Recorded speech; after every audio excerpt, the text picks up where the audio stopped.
Hey guys, how's it going? Gilly here from the Retro Oasis, and today I have a review of the new GameSir X3. This is the new telescopic controller from GameSir that has several improvements over the previous model. So let's get to it. Welcome to the Oasis.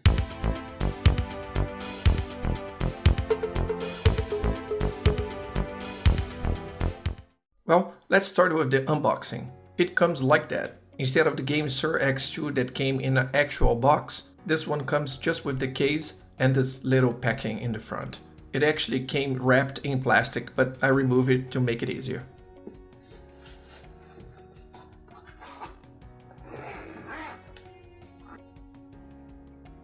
Inside the case we have the USB Type-C cable to connect to the cooler, and this one is quite different. It's very rubbery. It seems very premium. We got this little box. Inside we have the rubber pads for the thumbsticks and another D-pad that you can swap. A little quality control card. A GameSir sticker. They always send one of these with their product. And the manual. Some reading material when you're in a toilet. And of course, the controller. Wow, it's quite heavy. And before I start talking about the controller, I want to check this case. It is quite nice and very high quality. It's got some nice details here in the zipper with the GameSir logo. And it's nice and padded on the inside with some space over here for cables or memory cards. And here the Velcro to fasten the controller in position. You can even use this case to put some handhelds on it. Look at the RG503 here. Perfect. And if you want, you can even fit the RG552 here. But I must say I had to put some pressure on it. You can even fit two consoles depending of the size. Here I have the 503 and the Vita, but I would definitely put some kind of towel or flannel here to separate both devices. And here we have the main attraction. And before I go any further, I want to show you a little bit of the accessories we have here. You can swap this D-pad as I mentioned before, and it's very straightforward. You just need to remove it and fit the other one in position. This one is a bit odd. I don't know, we have to check the performance during a gameplay. But I think I'm gonna keep the original one here. A cool thing is that this thumbstick, it's similar to the one on the Elite controller. You can use this other thumbstick here that's a little taller than the one that comes on the controller. As you can see here, it's a little taller. Technically, this one can help you aim a little better with more precision in first-person games like using a sniper. I know that because I used one just like that on my Elite controller, but it's kind of difficult to get used to it. But once you do, it helps a lot. But for this review, I'm gonna leave the original ones. I'm just gonna put those rubber caps on the thumbsticks. And of course, with the GameSir X3, the comparison with the previous model is inevitable, the GameSir X2. I have both here side by side. And even though they're very similar in several aspects, we have some notable differences. Right away, I can say the thumbsticks are the same on both models. The buttons G and S up here are also the same, as well as the buttons Screenshot and Home that are used on the Switch. The D-pad, as you can see here, is completely different on both models. The face buttons A, B, X, Y also very different. They're much bigger on the X3. Another thing that changed are the LED lights. On the X2 is on the right, and they changed in the new model here on the left. And the USB connector also changed sides, which in my opinion makes much more sense this way. And touching the connection here, I can feel that on the X2 it's much more rigid, more firm. On the X3 you got a bit more softer movement. It's more malleable. I think it's better this way. It's easier to fit the controller. The shoulder buttons are very similar but not the same. They're still using these clicky micro switches. It's too bad GameSir did not upgrade to analog triggers. I think it was a missed opportunity. And on the bottom, the USB connection that's used to charge your device while you're playing are also on opposite sides. On the previous model on the left, on the new one on the right. On the back, we have the biggest difference between those two controllers. On the X3, we have an active cooler that will definitely help you to cool your device. I did a review for this grip with this active cooling system. It's called the GameSir F8 Pro. It's actually very good and does work. I'll leave a card up here if you want to check it out. And on the bottom here, I forgot to mention, is the USB-C to power the cooler. Let's start with the D-pad. When I first looked at it, I thought it was very odd. It's got the same micro switches from the other buttons, as you can hear. And even though I thought it was weird, it's crazy responsive.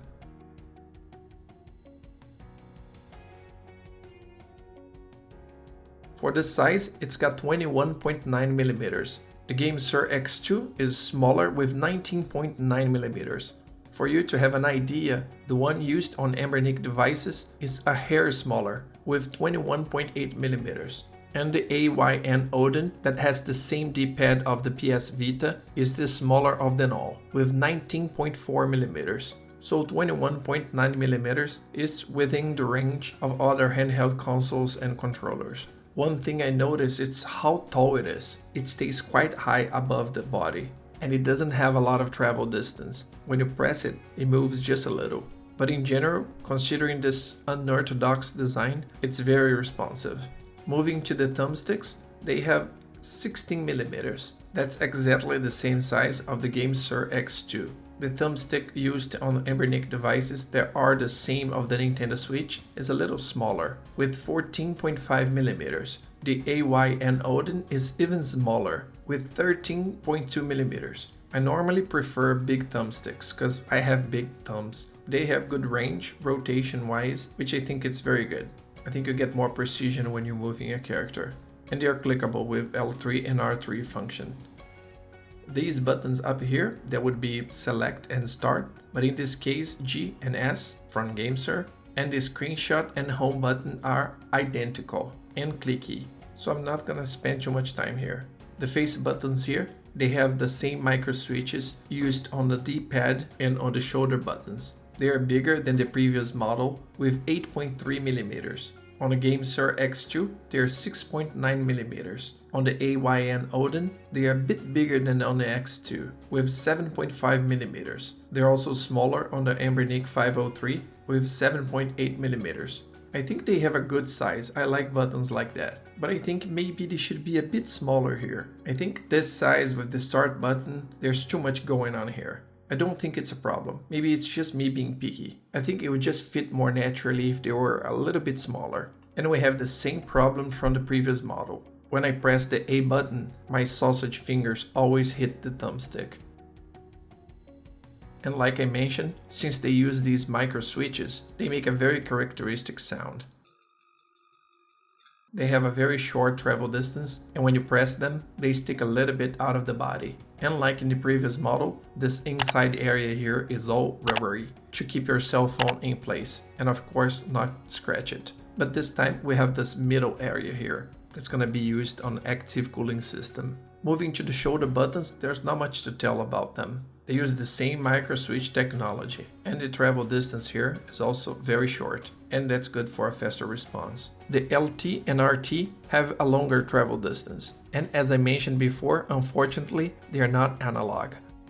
There's nothing to complain about the build quality. Everything fits perfectly as it should. No leftover plastics, pointy edges, nothing. One thing worth mentioning is that this button here, RB, came stuck. It came completely stuck in the hole. I think my parcel might have taken a hit and the button got stuck. I managed to put a little tool on the edge of the button and lift it up, and it's working 100%. I think it was just something that happened during shipping. But what about ergonomics? I actually think it's better than the GameSir X2. Here we have the X2 and the X3, and on a previous model we can see it's thinner. And both of them have these bumps and the rounded grips to help with comfort. Another thing I noticed is that the X2 is straighter on the side. The X3 is a bit more rounded. I think it's more comfortable to hold the X3. Since the controller is more rounded and thicker, I think it fits better in your hands. I think it would be best if the right analog stick was up here, just like the Steam Deck, and these face buttons down here. I think it's better to use both thumbsticks up here, so you don't have to make too much effort to reach the shoulder buttons.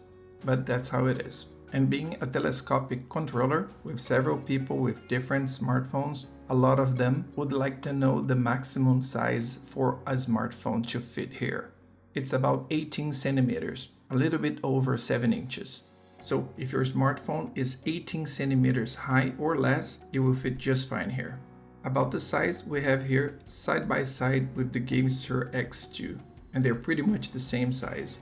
With a smartphone attached, which is basically how we're going to use it, it looks like that. And here I have the AYN Odin Pro. Here with the Embernic 552. With the PS Vita. And last but not least, the Steam Deck. About the weight, as I mentioned, it's a bit heavy, with 292 grams.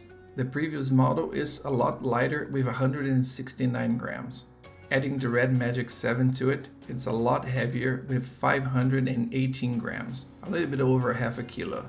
In comparison, the AYN Odin Pro, which is a full handheld console, weighs 366 grams. And the 552, a little lighter than the Odin Pro, with 357 grams. So yeah, as you can see, the GameSir X3 Plus and the smartphone leave this setup quite heavy. But what about the cooler? Let's test it. I have a USB-C cable here already connected to a power source, and you just need to connect it here on the bottom, and it turns on automatically. It's got these LED lights that change from time to time and give that gamer look to the device. And this cooler actually works amazingly well. When you go back to the front and touch that surface here, you can feel how cold it gets. It really helps to drop the temperature of your smartphone. As I mentioned before, I have the review of this cooler here, this No-Gone F8 Pro. And that's exactly the same model used here. In this review, I do a deep dive and show several aspects of the device. And I even do a temperature test. I'll leave a link up here for you guys to have a look.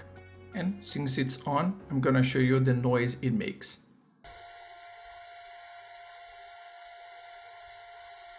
To connect your smartphone, it's quite simple. You connect the USB-C, then you pull the controller and make it fit. There you go. We can see by the LED light here it's connected. With the GameSir X3, you can download the GameSir App to map the buttons. Just go to the Play Store and type GameSir. Mine is already installed, so I'll just open. When you connect for the first time, it's gonna ask you for a few permissions and you just need to accept it all. Then you just go to Play Game and add the specific game you wanna play. You tap the plus sign here and add something like Call of Duty. Then tap Add. And that's it, the game will appear here. And to make it work, you need to enable a floating window permission. Just hit enable it here and then look for the GameSir app. And turn it on. When you're back, that message is gone. Here in Gamepad Test, of course, you can test all the buttons and see if they're working fine. Just a reminder, when the controller have this blue LED light on, it means it's ready to be used with AGNS emulator. To use with different games and to map the buttons you want, the light needs to be green.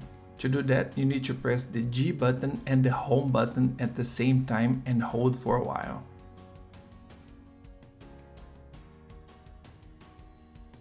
That's it. You can see that the light changed here and you just hit OK. And now you can start a game. As you can see, I'm in the game here and nothing works. I can press any button and nothing happens. To start mapping, we need to tap in that icon over here that's floating, a little bit transparent, and this menu shows up. Then you just need to drag, for example, the left analog stick over here. And you adjust the position on top of the left analog stick of the game. Then we hit add button one more time and do the same thing with the right thumbstick. And when you hit the X here, just tap save to accessory.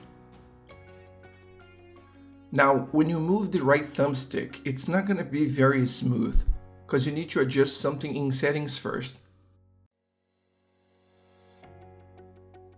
but the left thumbstick is perfect. You can move around, no problems. Now let's fix this problem here on the right thumbstick. We tap the floating icon, we tap the right thumbstick, then the gear icon. And we choose sliding mode. Hit OK. Hit X here to close. Save to accessory. And there you go. For a second I thought I had a problem here, but it just takes a little while to save. Now both thumbsticks work just fine. No issues. Then you repeat this process with the rest of the buttons. Floating icon. Add button, drag the virtual button, and I'm using A now. Then drag on top of the jump icon. Add another button. Drag. I'll use X for regular attacks. Drag into position.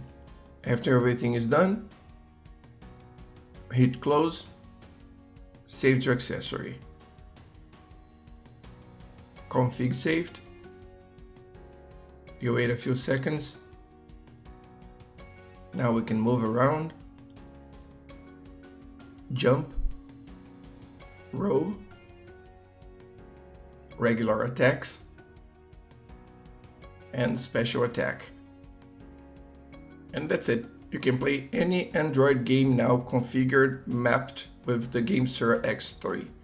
The GameSir X3 is the new telescopic controller from GameSir, and it has several improvements over its predecessor. We can mention the D-pad that, despite being quite tall, it's very responsive and very comfortable to use. We can also mention the physical connection with the smartphone.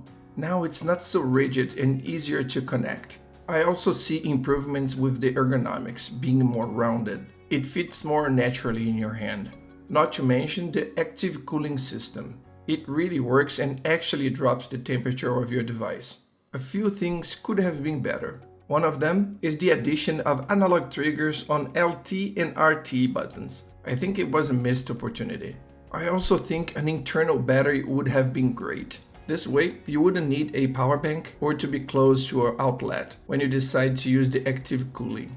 And even though this controller is a bit expensive at the time of this video, I still think the GameSir X3 is worth it for everything it offers. Of course, if you are in the market for a telescopic controller. If you like the GameSir X3 and you feel like buying one, the link in the description below, as well as the other products you see in this video. Buying with these links, you don't pay anything extra and you help the channel to keep bringing content to you. And if you enjoyed this video or it was useful to you in any way, don't forget to leave a like before you go and consider subscribing and hit the bell to get notifications for future videos. Once again, Guilherme here from the Retro Oasis. Thanks for watching and I see you soon.